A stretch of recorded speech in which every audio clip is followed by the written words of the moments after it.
صلی علی محمد۔ بسم اللہ الرحمن الرحیم۔ روزہ کون لوگ چھوڑ سکتے ہیں؟ اگرچہ اسلام میں ہر سال رمضان المبارک کے مہینہ میں روزے رکھنا ہر مسلمان پر فرض ہیں، مگر کون لوگ ہیں جن کو روزہ نہ رکھنے یعنی روزہ مؤخر کرنے کی قرآن و حدیث کے مطابق اجازت ہے۔ روزے نہ رکھنے کی شرائط کے بارے میں قرآن پاک میں پارہ نمبر 2 سورہ بقرہ آیت نمبر 183 میں اللہ تعالیٰ کا ارشاد ہے، ومن كان مريضا أو على سفر فعدة من أيام أخر۔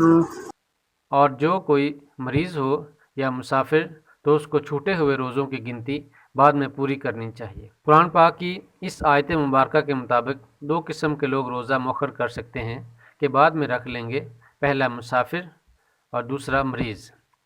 اس کی تفصیل میں جانے سے پہلے ایک حدیث مبارکہ شامل کر لیتے ہیں جو اسی موضوع کے ساتھ ہے، اور سنن نسائی شریف جلد نمبر 4 حدیث نمبر 2276 صفحہ نمبر 137، ترمذی شریف جلد نمبر 1 حدیث نمبر 693 صفحہ نمبر 391، اور مشکوٰۃ شریف کی جلد نمبر 1 حدیث نمبر 1926 صفحہ نمبر 439 میں منقول ہے، جس میں حضرت انس رضی اللہ تعالیٰ عنہ سے روایت ہے کہ نبی کریم صلی اللہ علیہ وآلہ وسلم نے فرمایا، اللہ تعالیٰ نے مسافر کو آدھی نماز اور روزہ معاف کر دیا ہے، اور اسی طرح حاملہ اور دودھ پلانے والی عورت کو بھی۔ قرآن پاک کی بیان کردہ آیت مبارکہ کے مطابق اس حدیث مبارکہ میں حاملہ اور دودھ پلانے والی عورت کو مریض کی اصطلاح میں لیا گیا ہے، یعنی وہ بھی ایک قسم کی مریض ہے، کیونکہ کمزوری کی وجہ سے حاملہ کے بچے کا نقصان ہو سکتا ہے، اس لیے وہ روزہ نہ رکھے، بعد میں رکھ لے۔ اس طرح دودھ پلانے والی عورت نے بچے کو دودھ پلانا ہے، ظاہر ہے بچے کو سارا دن بھوکا پیاسا تو نہیں رکھا جا سکتا، اور پھر اگر ماں جب بچے کو دودھ پلائے گی تو اس کو کمزوری بھی ہوگی، اور اس نے بھی تو کچھ نہ کچھ کھانا پینا ہوگا، لہٰذا وہ بھی اپنے روزوں کو مؤخر کر دے اور بعد میں رکھ لے، اس کو بھی اجازت ہے۔ اس طرح خواتین جن کو حیض یا نفاس ہو وہ بھی روزہ چھوڑ سکتی ہیں، وہ ان روزوں کو رمضان کے بعد رکھ سکتی ہیں۔ یہ روزے ان کے قضا شمار ہوں گے، معاف نہیں ہوں گے، اگر نہیں رکھیں گی تو گناہ گار ہوں گی۔ اس کے متعلق صحیح مسلم شریف کی جلد نمبر 1 حدیث نمبر 763 صفحہ نمبر 431، سنن نسائی شریف جلد نمبر 4 حدیث نمبر 2320 صفحہ نمبر 157، اور مشکوٰۃ شریف کی جلد نمبر 1 حدیث نمبر 1933 صفحہ نمبر 440 میں حضرت معادہ رضی اللہ تعالی عنہما سے روایت ہے کہ میں نے حضرت عائشہ رضی اللہ تعالی عنہما سے پوچھا، کیا وجہ ہے جو حائضہ روزوں کی قضا کرتی ہے اور نماز کی قضا نہیں کرتی؟ انہوں نے کہا، تو حروری تو نہیں؟ میں نے کہا نہیں، میں تو پوچھتی ہوں۔ انہوں نے کہا کہ ہم عورتوں کو حیض آتا، پھر حکم ہوا روزوں کی قضا کرنے کا، اور نماز کی قضا کا حکم نہ ہوتا۔ مریض کو اختیار ہے کہ روزہ چاہے تو رکھے چاہے تو چھوڑ دے۔ اگر اس کو لگتا ہے کہ روزے رکھنے سے بیماری بڑھ جائے گی تو روزہ چھوڑ دے، اور اگر وہ سمجھتا ہے کہ ایک وقت کی دعا نہ کھانے سے یا آگے پیچھے ہو جانے سے کوئی اتنا بڑا مسئلہ نہیں تو وہ روزہ رکھ لے۔ بہت سی بیماریاں ایسی ہیں جن میں روزہ رکھنے سے فرق نہیں پڑتا، اور بہت سی بیماریاں ایسی ہیں جن کی وجہ سے روزہ نہیں رکھا جا سکتا، مثلا شوگر اور بلڈ پریشر وغیرہ۔ یہ انسان نے خود اپنی اس صحت کے اعتبار سے طے کرنا ہوتا ہے۔ انسان اللہ تعالیٰ کو جواب دہ ہے۔ اپنے رب کے اعتبار سے سوچئے کہ کیا میں اللہ تعالیٰ کو یہ عذر دے سکوں گا کہ اس عذر کی وجہ سے میں نے روزہ چھوڑ دیا۔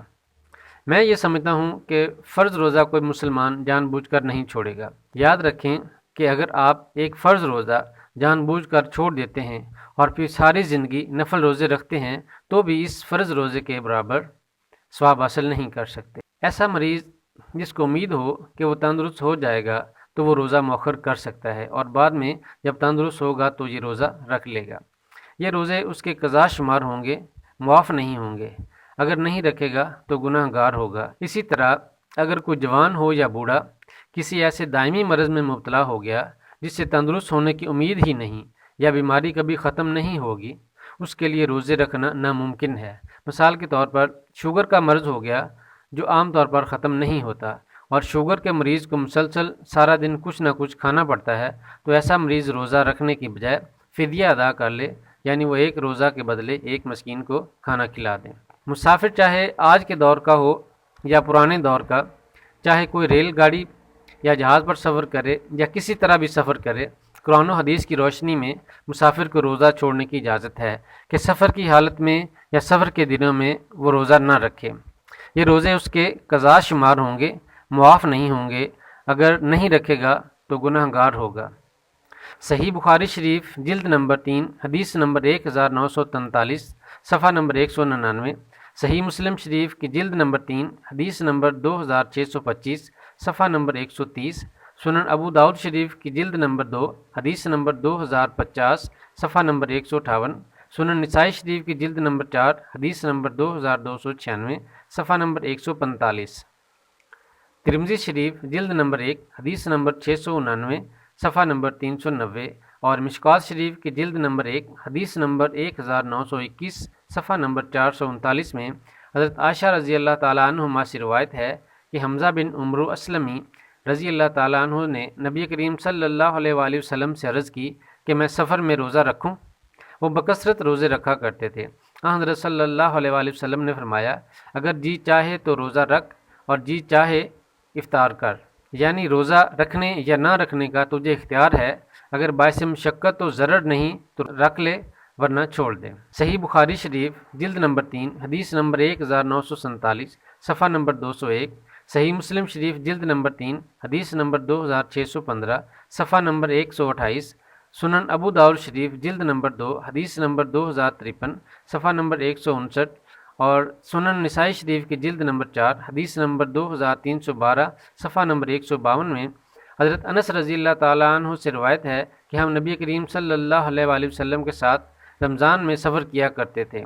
سفر میں بہت سے روزے سے ہوتے اور بہت سے بے روزہ ہوتے، لیکن روزہ دار بے روزہ پر اور بے روزہ روزہ دار پر کسی قسم کی عیب جوئی نہیں کیا کرتے تھے۔ روزہ چھوڑنے کے لیے سفر کو بہانہ نہیں بنانا چاہیے۔ مسافر کے روزے سے متعلق سنن ابو داؤد شریف کی جلد نمبر 2 حدیث نمبر 2053 صفحہ نمبر 161 میں حبیب بن عبداللہ نے بیان کیا ہے کہ میں نے سنان بن سلمہ بن محبک الحزلی سے، اور وہ اپنے باپ سے روایت کرتے ہیں کہ انہوں نے بیان کیا کہ رسول اللہ صلی اللہ علیہ وآلہ وسلم نے ارشاد فرمایا، وہ جس کے پاس سواری ہو وہ اسے منزل تک پہنچا سکتی ہو، جہاں وہ سیر ہو کر کھانا کھا سکتا ہو، تو اسے چاہیے کہ وہ رمضان المبارک کا روزہ رکھے جہاں بھی وہ اسے پا لے۔